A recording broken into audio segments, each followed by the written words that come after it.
Okay, so I was in two minds as to whether I should do a reading or not, because DMX was a hardcore Christian, and I mean hardcore. He even released a gospel track or a gospel album. I haven't listened to it yet, but my guy was like a hardcore Christian, so I was in two minds as to whether or not to actually do this reading. I wasn't gonna do it. But then something inside told me to do the reading, just leave out the Mrs Tarot deck because it's got upside down pentagram imagery in it. And, I don't want to upset his spirit in order to relay the message that his presence brought to people, And don't get it twisted. That message wasn't "don't be gay." I know. He had homophobic lyrics and things like that, and he had misogynistic lyrics, but his message wasn't about disrespecting women or femmes or anything like that. His message was about being authentic, having the space to tell your story and to be paid fairly for it. That was what his message was about. And today, I really feel that is the message that we're being left with at this moment in time.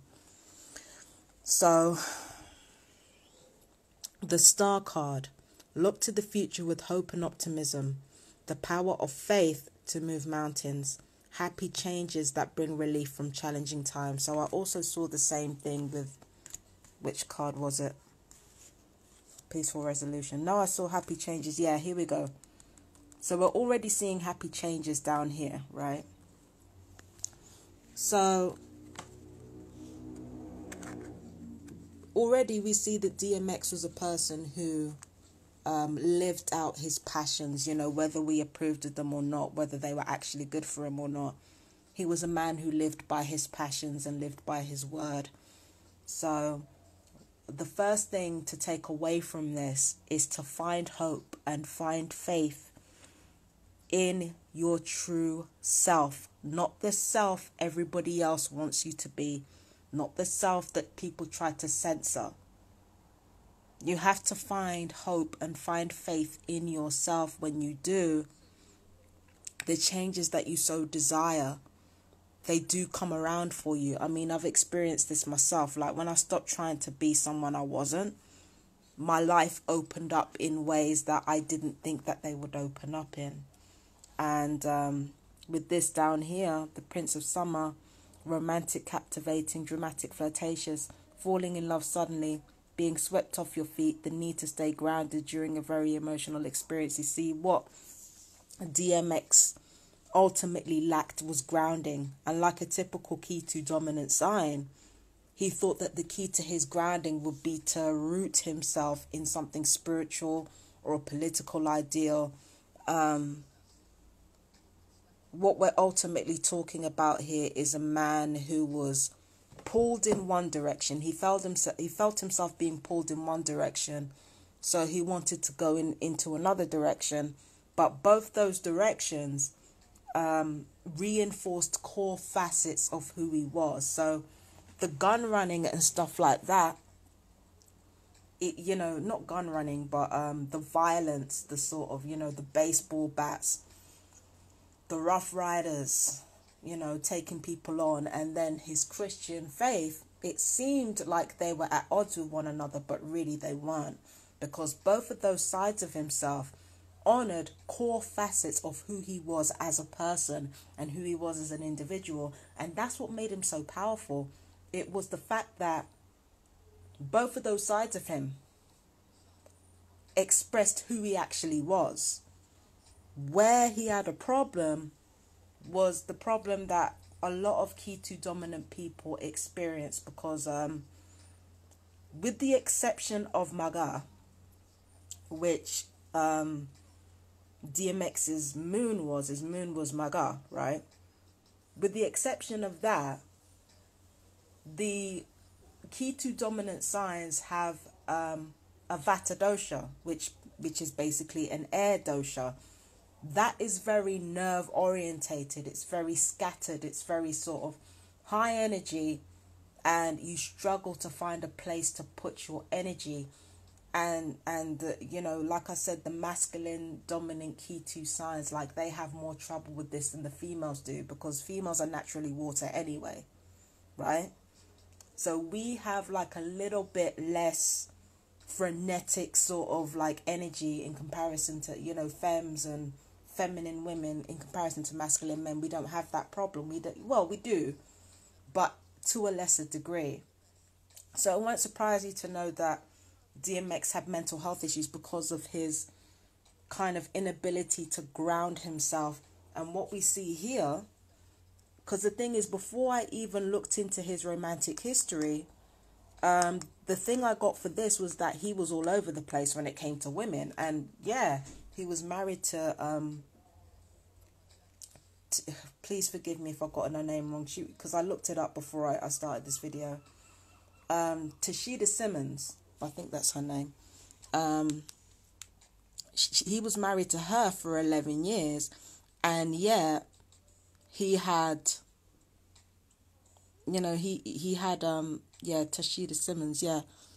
No, it's TASHERA. No, is it TASHERA? I'm so sorry. Bear with me. It's Rashida Simmons, I think. No, it's not. Let me look up DMX's wife. I'm so sorry. Can't believe I came on here not looking her up.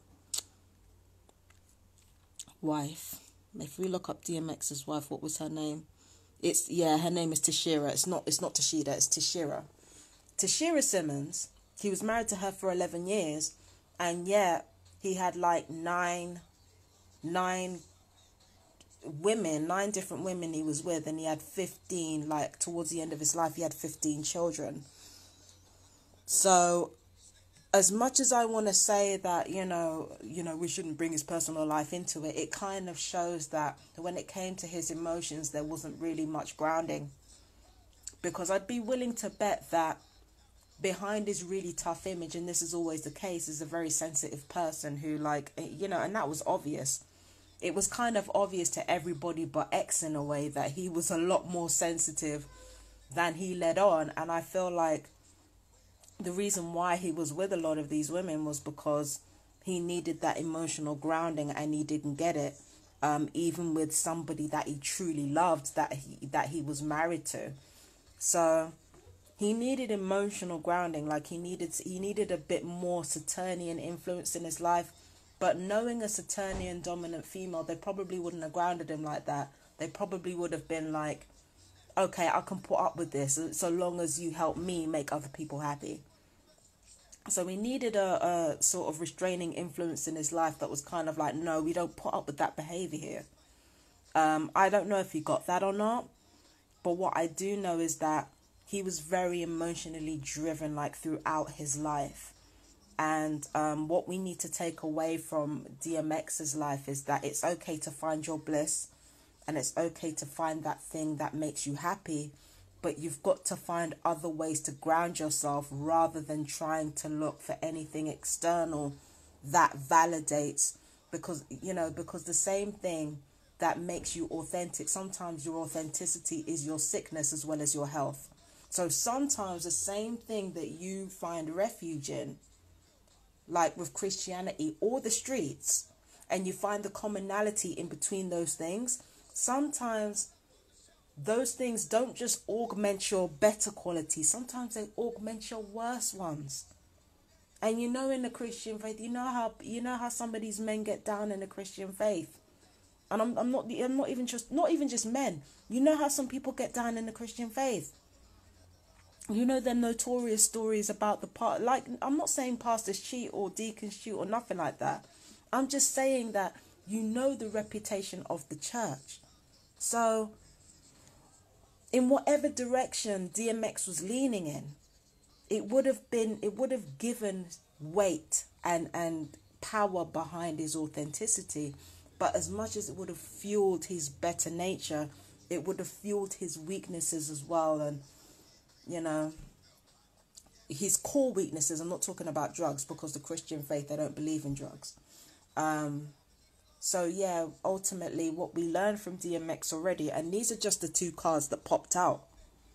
Ultimately what we learn is this: don't get caught up in the romance of what gives you your voice. You have to have something to ground you that doesn't automatically give you that room to sort of do whatever it is that you want, because an uncontrolled Ketu is an uncontrolled body running around without direction. You need a foundation and you need grounding and that grounding provides you a safe haven for your emotions. Because if Ketu needs Saturnian influences, I'm quoting Claire Narty now. If Ketu needs a Saturnian influence in order to ground itself, we have to remember that Saturn, when it comes to discipline and limitations, it's ultimately about knowing your emotions, knowing your environment, and acting accordingly to make yourself safe and to keep yourself grounded. And perhaps my man DMX didn't have that.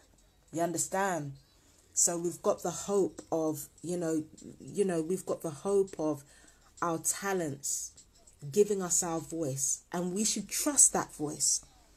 But we have to make sure that if those changes are going to be happy and joyous, then we must ground our emotions.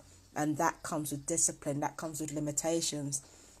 And it comes with limitations that are based upon emotional intelligence, rather than just straightforward, you need to sit there, you need to sit there. Nah, it's not about that. It's about limitations in accordance with your emotional makeup. And given that DMX had mental health issues, because again, Ketu dominant, right? We have mental health difficulties. I've had mental health difficulties. I've had BPD, right? And I suffered with the same problems this guy has. Yeah? My shit is in the reverse, because he's Sun Mula and Moon Maga.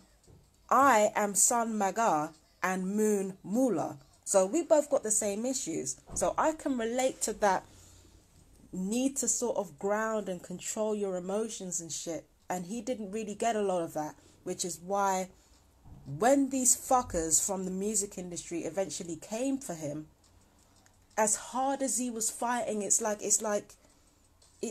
as powerful as he was, as charismatic as he was, and as truthful as he was, them punches kind of weren't landing, because the thing is that his emotions got the better of him, which led to his addictions getting the better of him. And the changes that we need to make, it revolved around us understanding how we feel and why we feel that way, so that when those feelings actually come up, instead of judging ourselves too harshly, which we tend to do, which Ketus tend to do, instead of judging ourselves too harshly, instead of working hard to detach, we actually sit there, we kind of become ingratiated with our feelings, and we allow ourselves to process what we're feeling, why, and how we allow those emotions to heal us.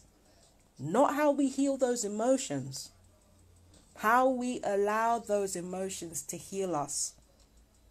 Because depending on what the poison is, it can also be our medicine.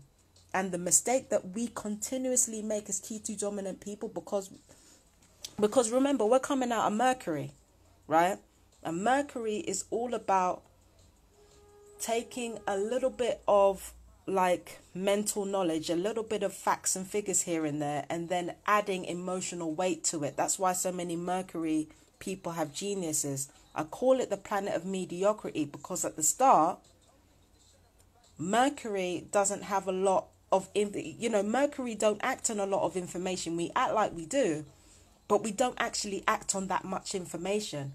It's like we gravitate towards something that we actually like, and then we kind of pile academic knowledge on top of it. With Mars, it's the reverse.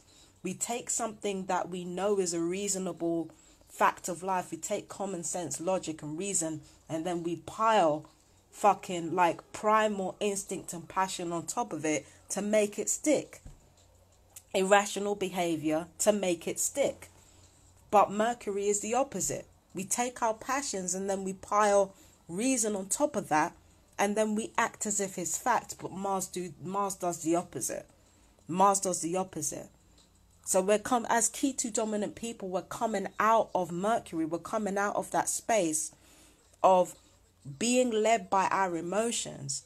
So the first thing that we try to do as Q2 dominant people is to detach from that. We're coming out of that now. But that's the wrong thing to do, because our emotions, what nobody tells you is that what we know is based on what we feel. When we say, I know this is the truth, I know this is the truth. No, what we're really saying is, I feel in my bones, in my marrow, that this is true. Yeah? I feel this in my marrow that this is what the truth is. And when you're key to dominant, you try to walk away from that energy. Partially because we think that energy is the truth, and partially because we think that energy brings us down. It doesn't. And Saturn is kind of prior to Mercury. Saturn, in terms of the nakshatra lords, Mercury is like, Saturn is prior to Mercury. So in order for Ketu to find grounding, we have to bring it all the way back to Saturn, which is the planet of we know nothing. If the sun tells us that we know everything, Saturn is like, nope. We have to be brought back to that place before we used our emotions for our own genius, in order to bring it back and understand that our emotions are not our enemy. So we need that restraint of our own emotions, and we need to use those things to heal us. Now, and those are just what I got from these two cards. I ain't even got until the Celtic Cross yet. Hold tight. Right? So with the moon now, role play unknown territory. All right, so yeah, let me have a look at these two. Yeah, so powerful intuitive epiphanies, letting go of worry and fear, understanding the truth of a situation. The truth, yeah. It's all about knowing the truth and remaining positive in the face of that truth. The problem with DMX is that I think he wanted love in his life. I think he really did want love in his life, but he I don't know if he recognized whether he got it or not. He probably did, but the thing that he truly wanted was love. That's the thing that truly anyone wants. The thing that he really wanted was love, was acceptance, was kindness, and I think he got that from specific people, but I don't know. I feel like he felt like he never really got that.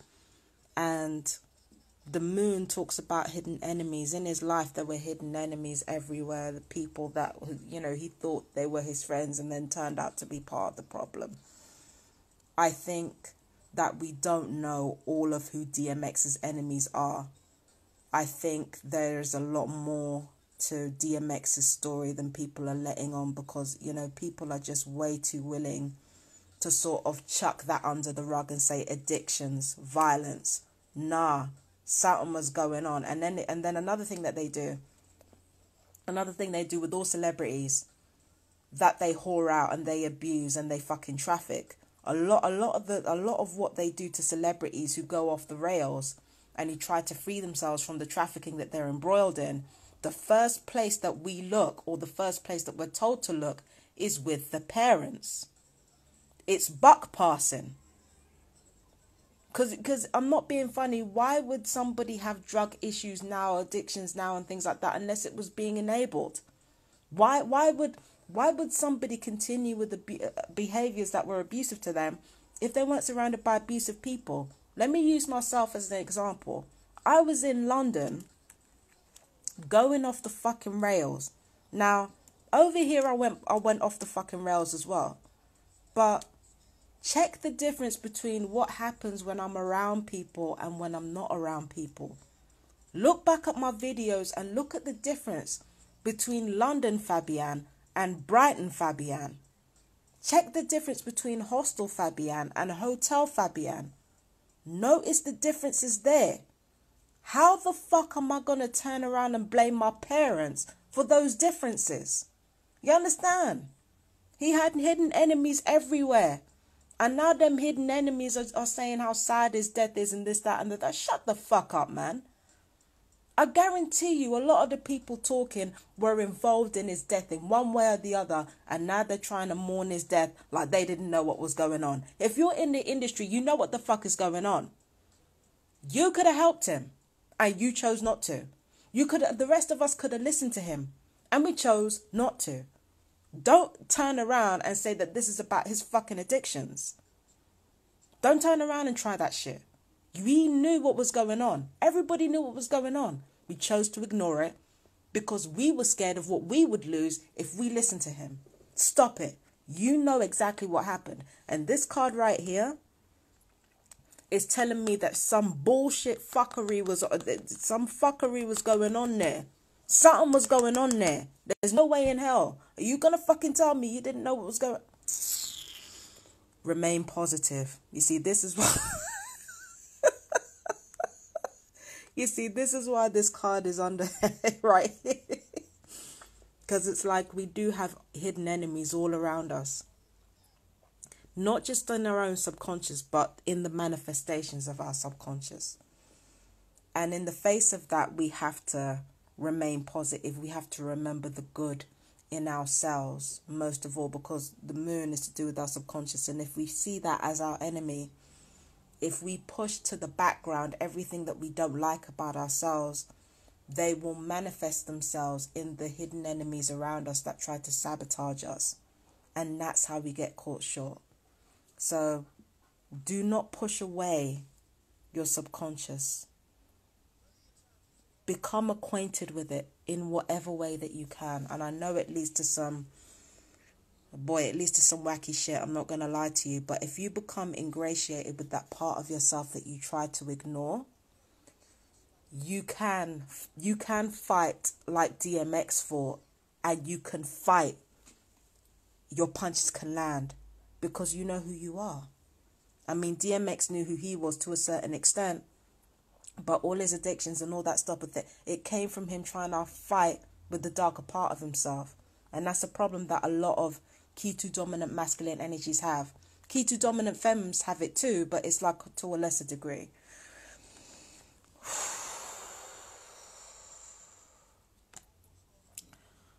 Understand your subconscious. Be okay with it. Be okay with that. I'm sorry, I'm getting fucking angry. Like, it's just talking about this gets me angry. Oh, Lord. So, yeah. So, when we understand the truth of who we are, we have to make peace with it. And now we've got the Five of Spring, opposing goals arising from differing opinions, feeling at odds with yourself or others, overly... Yeah, I did say that before. And for Five of Spring, I've got thrill seekers as well. So, it's like, yeah... our addictions are not who we are. I feel like I need to talk to my Q2 dominant folks right now. Our addictions are not who we are. Our addictions hide us from who we are.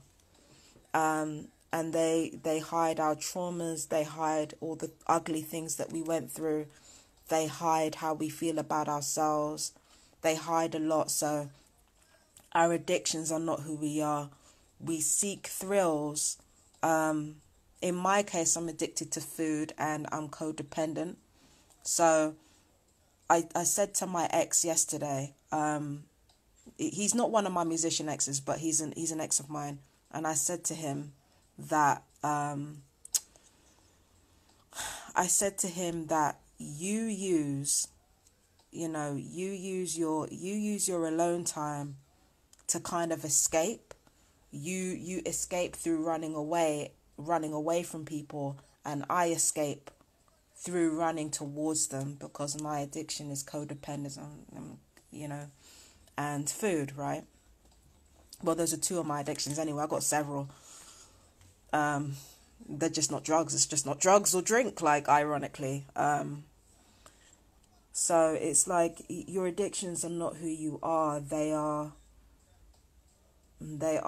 running away from who we are. It's a dishonest part of ourselves that is trying to hide the pain that we feel all the time. from the way this society treats us. Because remember, when we're Ketu dominant, this world gets us with our nerves first. We are alive, we are animalistic almost. So it's like, you know, because this world doesn't really accept that, and because this world doesn't see us the way that we actually are, and they're so fucking scared of us, we get scared of ourselves, and then we need addictions to numb the pain. And it's really it's hard, man. It's hard. You know, it's hard when you feel like you have no real control over how people see you, and you know, and thus how you see yourself. Because whether we like it or not, how other people see us affects how we see ourselves. And addictions is our answer to the negative voices in our head telling us that we're no good, and sometimes even the positive voices that wants us to wake up to the magic and majesty of who we are. Oh, all right. So at the root of this situation, at the root of this reading, is the Two of Summer. Falling in love or making a serious commitment to someone. Forgiveness and the resolution of a problem. Don't give up. Your relationship can be healed. So we've got peaceful resolution. So resolution I'm hearing. So what's the resolution to all of this? Of course, love is the resolution to it. But I think when you're in a situation, when you're Ketu dominant, right? I'm gonna do more on the planets and signs, by the way. Like, I'm gonna go into more detail at some point. Ketus need love. More, probably a lot more than any other nakshatra lord. Ketu needs love to ground it. Not booze, not fucking drugs, not fucking like belief systems. Love. We need love to ground us. And unfortunately, the more you need something is the more that you are kept needing something. Do you understand what I'm saying? So knowing that we need love, knowing that we need affection, knowing that we need nurturing, and knowing that the more that we need it is the more that we're kept needing it, meaning the more that we need it is the more that we kept bereft. How to get around this problem? How to get around this problem is, once again, to make peace with, you know, your subconscious. And then another thing is just to simply get to grips with what you love. This is where Mercury comes into play here. You got to go back to Mercury's teachings, because it's all about getting to know what you love and becoming what you love in a way. I found that out. I found that instead of chasing people and chasing like an ideal of what they represented to me, I became what I loved instead. And when you become what you love, suddenly all the things that, you know, for example, if you're a drug addict, all the things that drugs give you, or all the things that alcohol gives you, or all the things that sex gives you, or all the things that romance gives you, suddenly you don't really need that anymore, because you already gave yourself, you already became what you love. You already became what you love. And ironically, it's in becoming what you love and no longer needing love, or no longer in that space of lack, that you start to attract it to you. And Tommy, we all need soulmates in our lives. This is about soulmates. It's only when we become what we love that we attract people to us that love us for who we are. Because love and truth, you can't have truth without love. Truth without love is self-destructive. Love without truth is delusion. You need both. So for a Ketu dominant person, you know, for Mercury dominant people, they need truth. But for Ketu dominant people, they need love. But the thing is, they have to become love in order to get it. And like just like Mercury dominance, they have to become truth in order to get it. Woo! Lord of mercy. Shit. I got a lot out of this reading. Like, a DMX is just feeding me. That man is feeding me. The fuck? You get a lot out of him because he just didn't hold back on who he was. So, of course, with this reading, yeah. Recent past. Do more research before proceeding, Fabian. I'm going to have to tell myself this because that fucking, like, oh, Lord. You know, that thing with fucking DMX's wife was a fucking shame. And I have to apologize for Mrs. Simmons for that. Like, that was ridiculous, man. Do more research before you proceed. But that's with anything in life, right? With anything in life, you know, and I hope Tashira forgives me for that fuck up. I really hope she does. Do more research before proceeding. Education in the form of seminars, going back to school or apprenticeships. Excellent craftsmanship and long-term projects. Okay, so with this now, once again, that laser light comes into play, right? DMX was a very smart man. He was a very intelligent man. He was a very capable man. But something tells me that before he started doing, you know, that laser light that was so focused on telling his story and, you know, and being accepted for who he was so focused on that again, that Saturnian energy has got to come into play. He didn't prepare for it. He didn't prepare for people fucking with him, nor did he prepare for his own emotional responses to that. He wasn't protected.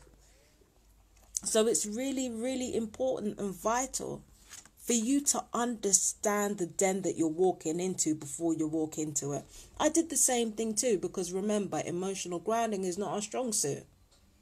You really got to understand where you're walking into before you walk into it. Before you walk in the lion's den, you have to have your fucking... I can't believe I'm about to say this.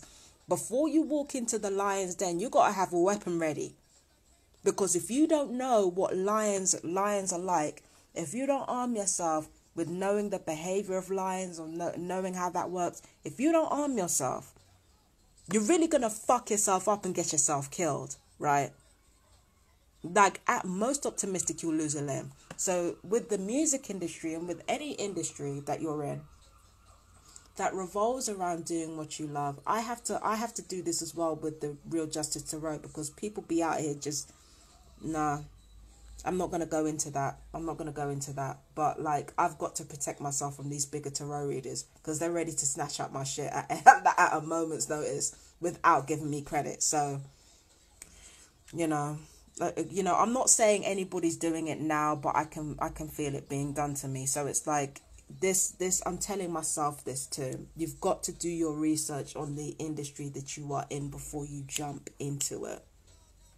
And this is where, yeah, you've got to prepare for everything, and you have to prepare for your emotional responses to that, especially if you have mental health difficulties and you're mid-functioning. You've got to prepare for all of that. Yeah, so I'm getting right in everybody's ass today. I'm gonna cure. I'm getting right in everybody's ass today, man. I am starting some shit. All right, so recent past. Know your craft. Know the industry that you're walking into. And Princess of Autumn, studious, responsible, cheerful, mischievous. Happy news about your career, promotions or scholarships. Well thought out plans that go perfectly. Needing a little push to get along. You see, when you learn your craft, you may be hesitant on what you do, and you may be kind of tentative, but if you study what you learn, I found this out for myself. When you study what you're a part of, sometimes the more you know, the more hesitant you are to get going. The more excellent that you become in what you do is the less you want to fuck it up. So it's like the ones who succeed are the ones who are bold. They're not the ones who are expert. They're not the ones who are learned. The ones who are learned and who actually know what they're doing and who are prepared before they do it. Sometimes that same preparation can hold them back. What you don't want to do is do research into the industry that you're a part of, prepare for your emotional responses, and then on top of that, you're going to be hesitant to get going. If you want to go slowly, then go slowly, but go. Don't hold yourself back. Like, you know, that's the one thing that DMX taught us that I can absolutely say that you should learn from. Get out, hit the ground running. Get yourself out there. Once you studied and once you know, don't be hesitant. If you want to go slow, cool.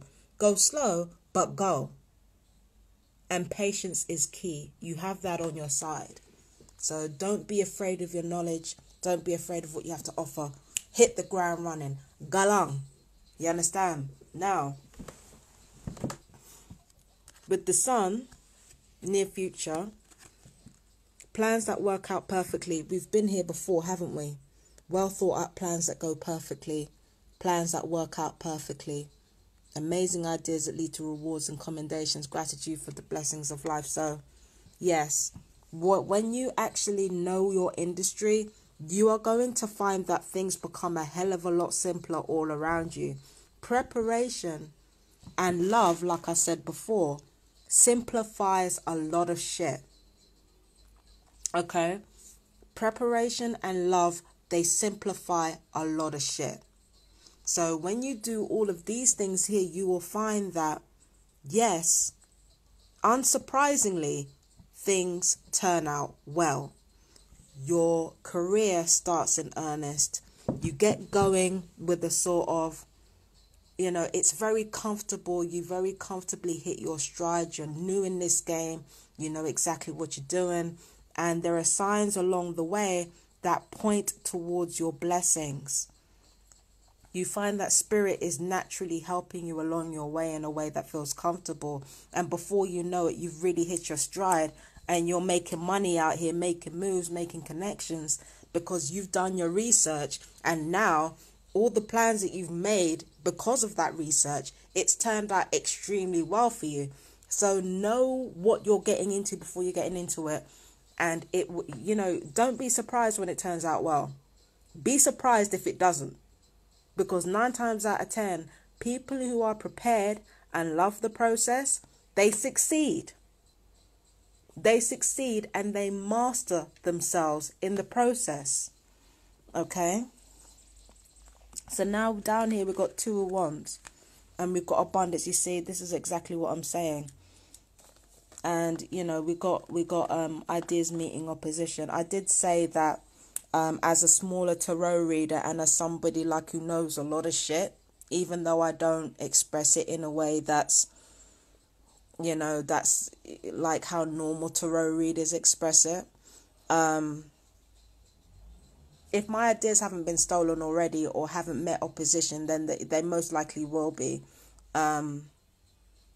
But the thing about that is sometimes when the slower you take your progress is the more that you reveal your own genius in comparison to the people who actually jacked your ideas from you.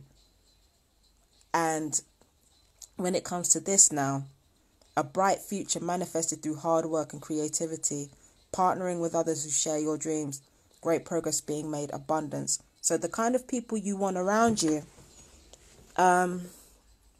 you want people around you who share your goal, not share your goals. Have people around you who share your vision and not your goals. So have people who have the same vision that you have, but who are not in competition with you.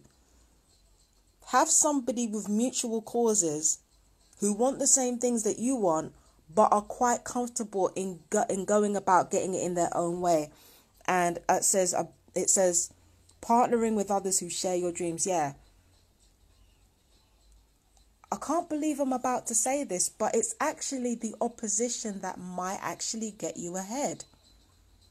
The thing with DMX, right, is that it was his fight that made him so popular. What are his albums about? His albums are constantly about fighting people and fucking them up and shit like that. But that's exactly what we loved about him. He was a fighter. Sometimes that spark of energy, sometimes the spark of energy can only come from people who are opposed to us. Sometimes our challenges are what makes our ideas pop. It pushes us to become better. It pushes us to understand exactly how we can elevate our craft financially and spiritually. We need opposition. This is the thing that successful people figured out a long time ago. If you ain't got no enemies, you better go and make them. And the more enemies that you make is the more creativity, the more fuel you have to work with, especially if you prove your mettle against your enemies. And you basically, in your own ways, you reveal yourself, you reveal your superiority in your craft or in the things that you love to do. If you reveal your superiority in comparison to the people competing with you, then the truth of the matter is, that's where your spark is. But you need something to actually compare your talents to. Otherwise, they don't know who's real and who's fake. Yeah? So don't be afraid of your competitors. Work with some people, like I said, who share your vision, but don't have the same way of doing things that you do. Yeah? And make sure that what sets you apart from the other person is, okay, so how did I put this in a daily reading for the 10th? I put it this way. I said, focus on the commonalities and not the similarities. The similarities are in, basically, I'm a tarot reader and an astrologer, right? So my similarities with somebody else is the fact that they also do Vedic astrology and tarot and stuff like that. So those are the similarities.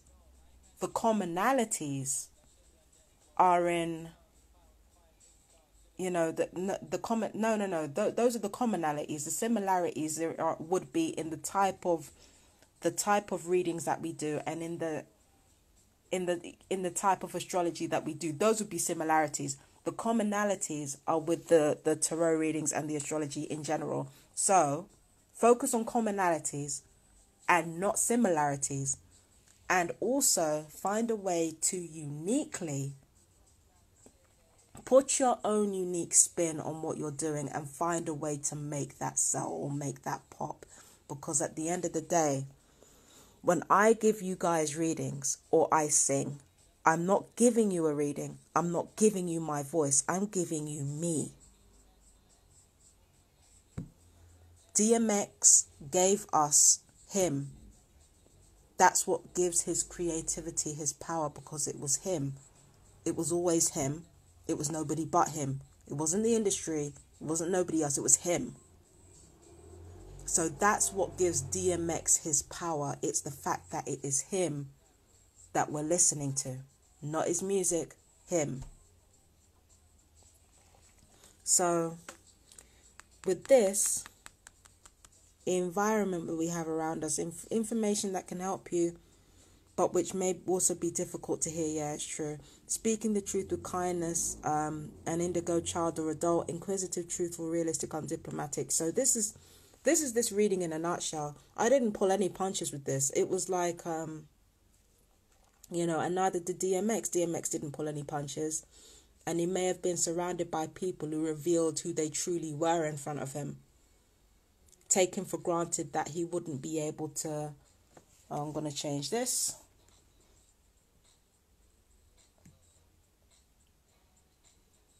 I like this song, but... Yeah, I like this song, but, this is DMX's moment. I don't want to spoil it with another artist he wasn't a fan of, but, but... Yeah, I'm doing too much. But it's here. Yeah. This reading is about solving the issues surrounding this world trying to take chunks out of you and traffic you rather than giving you your fair dues. Being yourself is absolutely key, and the fact that DMX did not compromise who he was is what gave him his power ultimately, and is what will continue to give him his power long after he's left us. So yeah, sure, kindness is necessary. So you have to, like I said, you have to become love in order to get it. So yeah, the truth could be spoken with a lot more kindness than it is, but yeah, it's key. It's key. Oh Lord. All right, so 8 of Spring, stress that comes from having many things happening at once, successful multitasking, sudden events or changes, choose a new direction.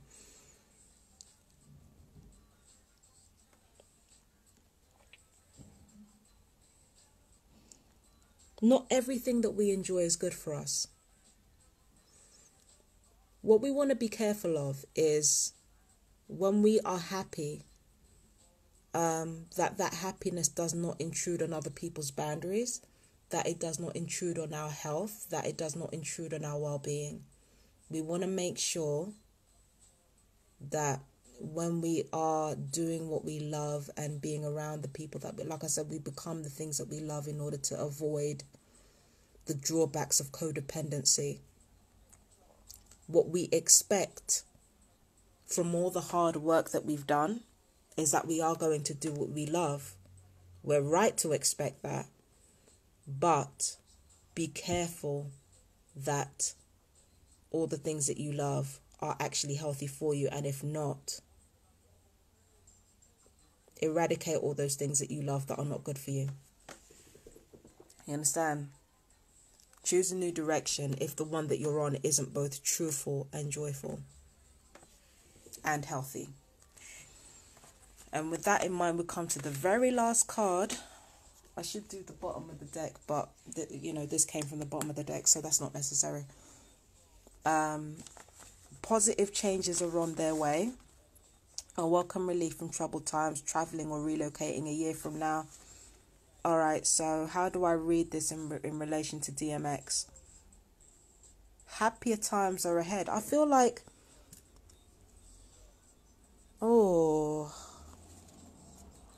in the midst of this grief, there will be happier times ahead for the people who loved him because of the sacrifices that he made. And not just his loved ones, but also the rest of us. Because of the sacrifices that he made, and because people... What I find telling is that Prince Philip has died, right? And yeah, I see a lot more positive energy towards X, like genuine positive energy and genuine respect and genuine regard for X than for Prince Philip. And the media is still trying to spin a lie and still trying to tell everybody, hey, Prince Philip is more loved than DMX. Like, stop. No, he isn't. Because both Prince Philip and DMX were truthful, but those truths had different objectives. Prince Philip was honest in order to maintain the lie that white people were superior. DMX was truthful in order to maintain the truth that when you do a job, you're supposed to get paid fairly. And just that alone was enough to get him killed in the end. It's tragic as hell, but because of what he sacrificed, because of the sacrifice that he made, there are many of us who are going to be armed and ready, knowing what he fought for and knowing what he was about. He was a very problematic man. There is nobody in this world who isn't problematic. But he was truthful and he was authentic, and he encouraged all of us to speak our truth, whether the world liked it or not. And he carried that authenticity all the way to the end of his physical life. And his legacy will live on because of that truth. So, R.I.P. DMX. Hopefully, where you are, you can see your granny again. And you were right. You were somebody's baby. But you were also a hero to millions of people. You did not die in vain. None of this was for nothing. I promise you that right now, Mr. Simmons. Your death was not for nothing. Your life was not for nothing. Everything that you suffered. And all the the passion and the just the life that you brought to so many people it's people are going to learn from this. They're going to learn from this. I promise you. Thank you for everything that you've done for all of us. My shout out to his beautiful wife, his children, all those who loved him. My condolences are with you. My prayers are with you. Thank you so much. And with that, yeah, lips are drying up and shit.